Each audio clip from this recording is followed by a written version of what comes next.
সফররত মার্কিন সহকারী পররাষ্ট্রমন্ত্রী ডোনাল্ড লু পররাষ্ট্র সচিব মাসুদ বিন মোমেনের সঙ্গে বৈঠক করছেন।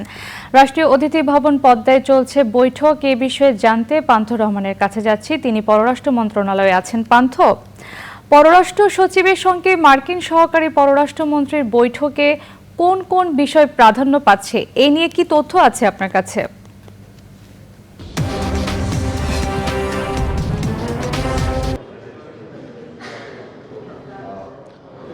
শারমিন, আপনি যেটি বলছেন এটি আসলে দ্বিপাক্ষিক বৈঠক। ফলে দ্বিপাক্ষিক বৈঠকে শেষ না হওয়া পর্যন্ত এবং সেই দ্বিপাক্ষিক বৈঠকটি শেষে তারা নিজেরা এসে মুখ খোলা না পর্যন্ত আসলে এই বৈঠকের বিষয়াদি নিয়ে আগে ভাগে কিছু বলে ফেলা একটু কঠিন। কিন্তু এই গতকালকে যেহেতু তিনি এসেছেন ডোনাল্ড লু 3 দিনের সফরে, গতকালকেও তিনি যে বিষয়গুলো নিয়ে কথা বলেছেন মাননীয় প্রধানমন্ত্রীর বিনিয়োগ উপদেষ্টা সালমান এফ রহমানের নৈশভোজে, সেই বিষয়টি হচ্ছে সেখানে বলা হয়েছিল যে বাংলাদেশ এবং যুক্তরাষ্ট্রের মধ্যে যে সম্পর্ক, সেই সম্পর্কটিকে আরও বেগবান, আরও ভালো করার প্রত্যয় ব্যক্ত করেছেন ডোনাল্ড লু। এই কথাগুলোর সাথে সাথে বাংলাদেশের সঙ্গে দুই দেশের অর্থাৎ যুক্তরাষ্ট্র এবং বাংলাদেশের যে বাণিজ্যিক সম্পর্ক, যে রাজনৈতিক সম্পর্ক, যে কূটনৈতিক সম্পর্ক, সেই সম্পর্ক আরও বৃদ্ধি করা এবং সেই সম্পর্কটা আরেকটু ভালো করা, সুচারু করার সেই বিষয়গুলো নিয়ে আলোচনা হওয়ার কথা রয়েছে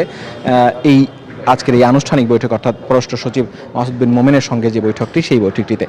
যদিও আমরা এখনই তার পুরো ফলাফল জানাতে পারছি না, কারণ তারা যখন বৈঠকটি শেষ করে আমাদের সামনে বলবেন তখনই নিশ্চয়ই নিশ্চিত করে আপনাদের জানাতে পারবো, আপনার মাধ্যমে দর্শকদের জানাতে পারবো যে কী বিষয়ে আলোচনা হয়েছে। তবে আজ সকালে অর্থাৎ দ্বিতীয় দিন ডোনাল্ড লু সকালে গিয়েছিলেন বন এবং পরিবেশ মন্ত্রী তার সঙ্গে সৌজন্য সাক্ষাৎ করতে, এবং সেখানে কিন্তু বাংলাদেশের জলবায়ু পরিবর্তনের কারণে বাংলাদেশ যে একদম ক্ষতিগ্রস্ত দেশ, এবং সেই ক্ষতিগ্রস্ত দেশের যে জন্য যা যা প্রয়োজন ক্ষতি মেটানো বা ক্ষতি কম করার জন্য, অর্থাৎ অভিযোজনের জন্য, সেই বিষয়গুলো নিয়ে কিন্তু আলোচনা হয়েছে। এবং বাংলাদেশের জলবায়ু পরিবর্তনের ক্ষতির পরিমাণ কমাতে যুক্তরাষ্ট্র বাংলাদেশের পাশে থাকার অঙ্গীকার ব্যক্ত করেছেন, এবং একই সঙ্গে বাংলাদেশের সঙ্গে ভবিষ্যতে এই বিষয়ে কাজ করার অঙ্গীকার ব্যক্ত করেছেন। একই সঙ্গে বাংলাদেশ যে প্রায় 10 লাখের বেশি রোহিঙ্গা বাংলাদেশে আশ্রয় দিয়েছে, সেই রোহিঙ্গাদের প্রত্যাবাসনে বাংলাদেশের পক্ষ থেকে তাদের সহযোগিতা চাওয়া হয়েছে, যেন মিয়ানমারের উপর চাপ প্রয়োগ করা হয়,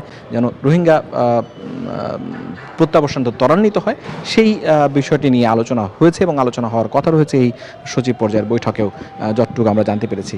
আপনি জানেন কিছুক্ষণ পরেই পররাষ্ট্র মন্ত্রীর সঙ্গে তার সৌজন্য সাক্ষাৎ করার কথা রয়েছে। এই জন্য আমরা এই মুহূর্তে পররাষ্ট্র মন্ত্রণালয়ে রয়েছি, এবং তারপরে আশা করছি ডোনাল্ড লু এবং আমাদের পররাষ্ট্রমন্ত্রী অথবা পররাষ্ট্র সচিব কেউ একজন কথা বলবেন।